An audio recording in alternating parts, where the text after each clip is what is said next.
What's going on, guys? This is ChevRod here. Just got in a couple days ago my Fass 165 lift pump for the 06 LBZ Duramax. So I'm going to start putting this in today. I don't know if I'm going to get it done. I got some other stuff I need to do, but probably start on getting it in. So let's go ahead and take a look at what's in the box.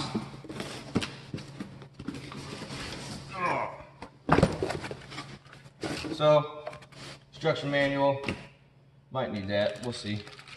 Wiring harness, all 1/2-inch fuel lines, and a whole bunch of fittings, add a fuse. Comes with literally everything you need. It says there's sealant on the fittings already, so you don't need to put Teflon tape or anything on there. It says actually recommended do not use Teflon tape. Yeah, it says it comes with everything that you're going to need.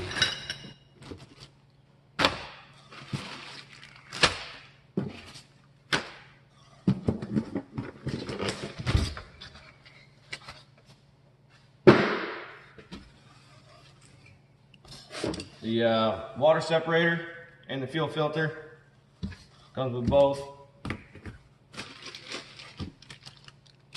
And this is the lift pump itself. It's a lot heavier than I thought it was going to be. Dang.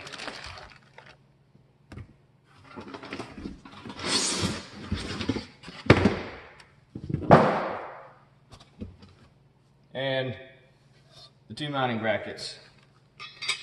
Don't know if I'm going to put it in the exact spot that they recommend because it kind of hangs down a little bit. The filters do below the frame rail. So I've seen a couple people on the forums, well, a lot of people on the forums, they tuck it up a little bit higher, out of the way, try to keep it more safe. So we'll see what I want to do when we get it going. But yeah, that's everything that it comes with. Stay tuned for the installation.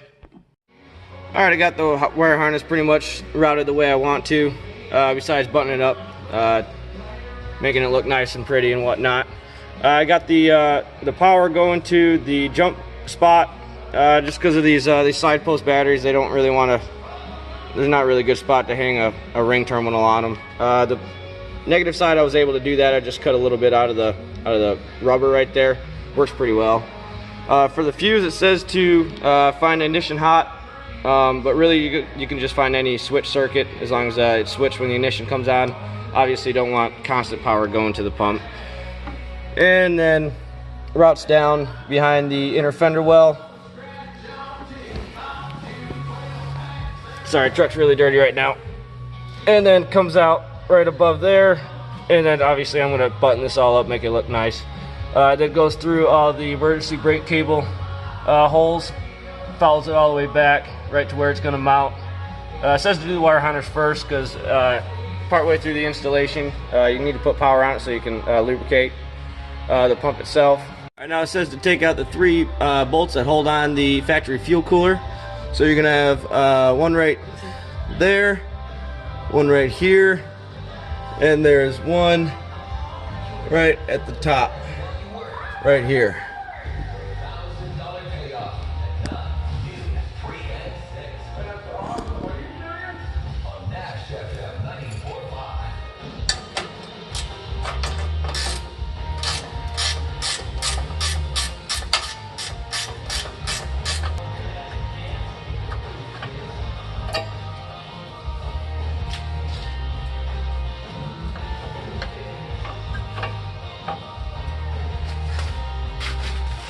It doesn't say to, but I took off the 3/8 fuel line on the fuel cooler just to get it out of the way, because you have to get to that 1/2-inch fuel line right up there that you see my disconnect tool on. So I'm going to take that off now. I'm going to attempt taking it off. We'll see if it comes off somewhat easily.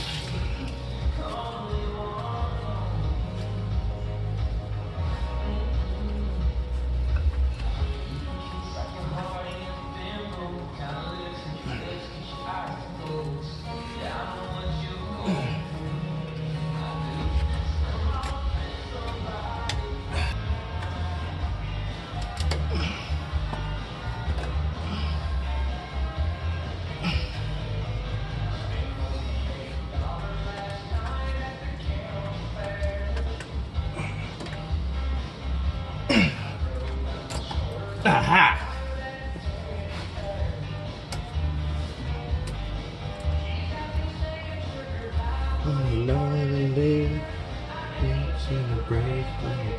Alright. Next up, it says to start getting my fuel lines for the Fass ready.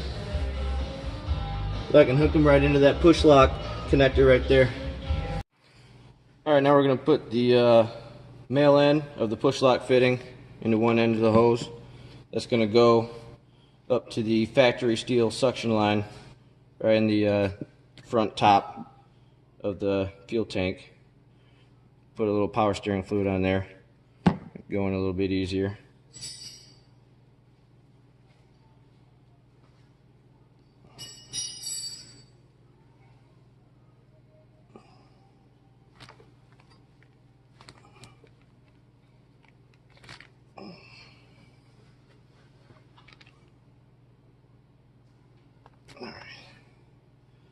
You don't need to put a hose clamp on these. These will hold up to 300 psi. Don't worry about that. Alright, I got the female end of the push lock in on this side. I haven't cut the hose yet. It's all one single piece, but it says to keep it that way for now. We're going to route this end over top of the frame and connect it into the stock fuel line location. And then we'll loop the other end again over the frame and connect this side into the stock location.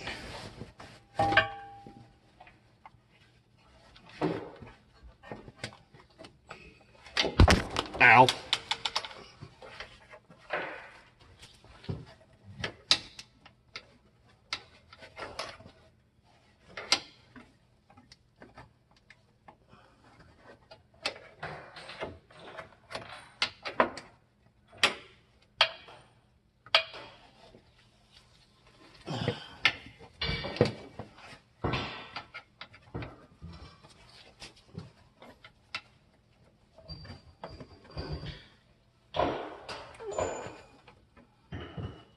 This side's a little easier said than done.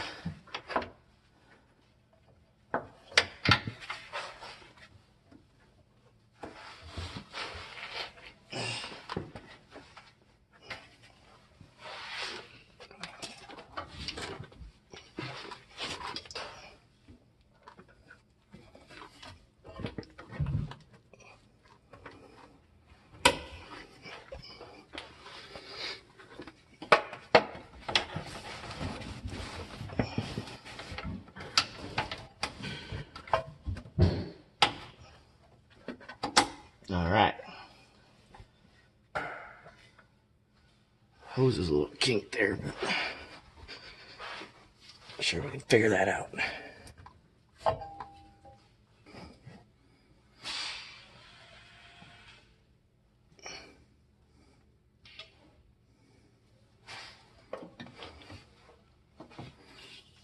All right, let's see what's next.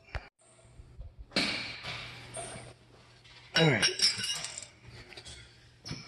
We're going to set up the filler neck for the Fass return line. So we're going to have to cut the filler neck, and then this is going to slide right in there, and then clamp it up with the supplied clamps. Make sure that this return line fitting is facing towards the bed, not the outside of the truck, or not the inside of the truck.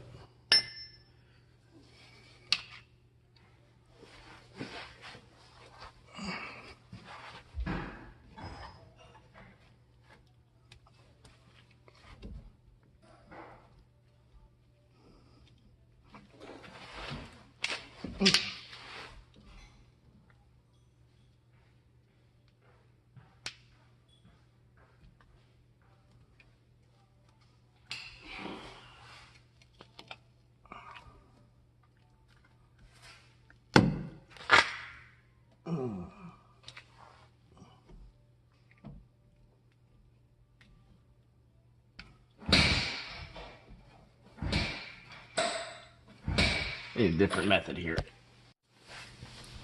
Let's see if this method works any better.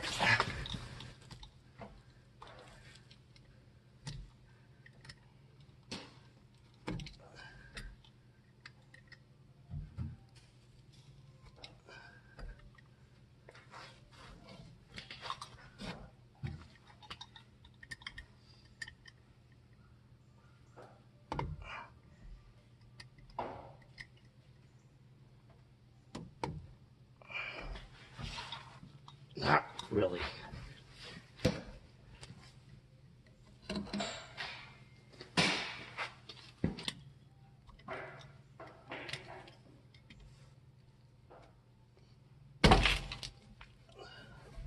All right.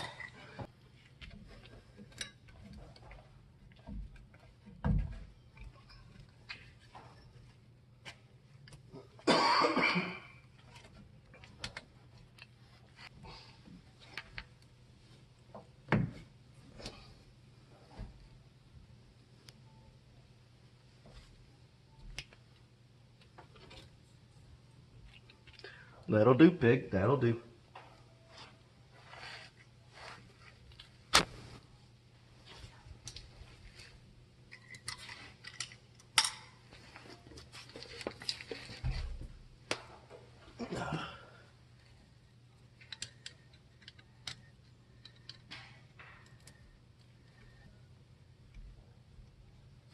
All right. Next thing. We are installing the fitting into the supply port.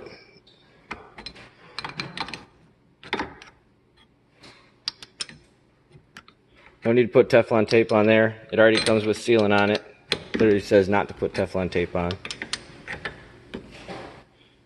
It says to torque to 18 foot-pounds. That is about click, click, right there.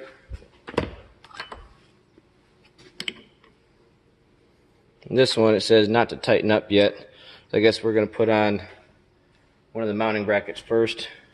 For fitment purposes, we will see. That looks, I'll back it off a little bit. ChevRod says hi.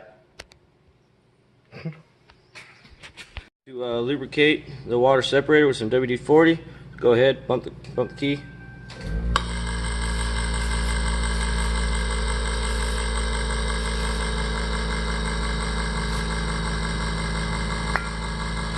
I think we're good. Doesn't say for how long, so. Alright, now we were taking out the front bed bolt so we can attach our mounting bracket. Ow!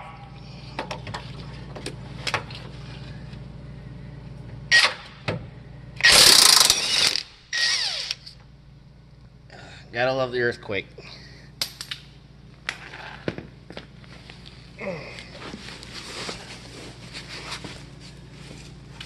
And now we take our rubber spacer, put it on our mounting bracket,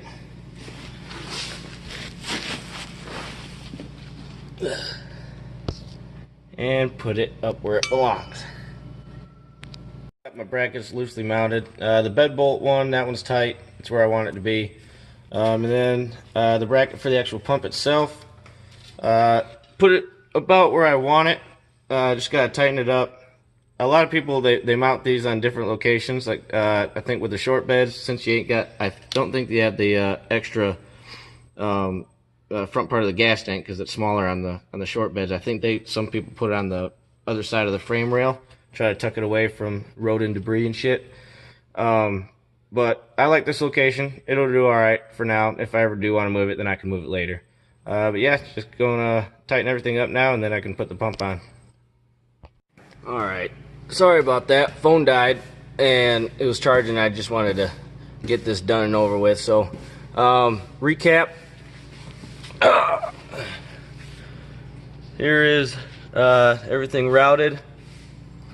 This is for your return. It goes to the filler neck. Then the top one, I actually ran it over top of the gas tank around to the other side to the factory suction. I didn't want to route it in front of the fuel tank because the angle was pretty gnarly and I didn't want any kink toes or anything. So gave it a nice gradual run across the top of the fuel tank over back here. And I got my harness. I didn't feel like cutting it and resplicing it. So I just routed it up and coiled it up real nice. Got it running down frame rail of the truck.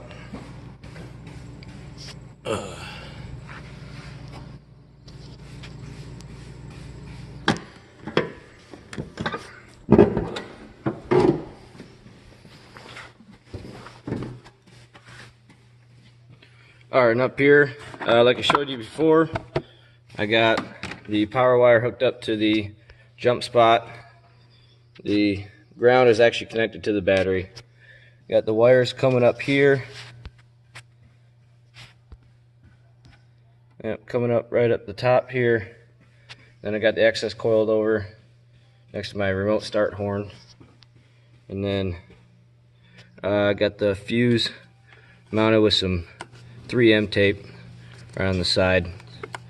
We'll see how long that lasts. So it is a pretty easy install. If I wasn't trying to take videos and everything the entire way through, it'd probably be an hour and a half to install, maybe 2 hours if something didn't go right.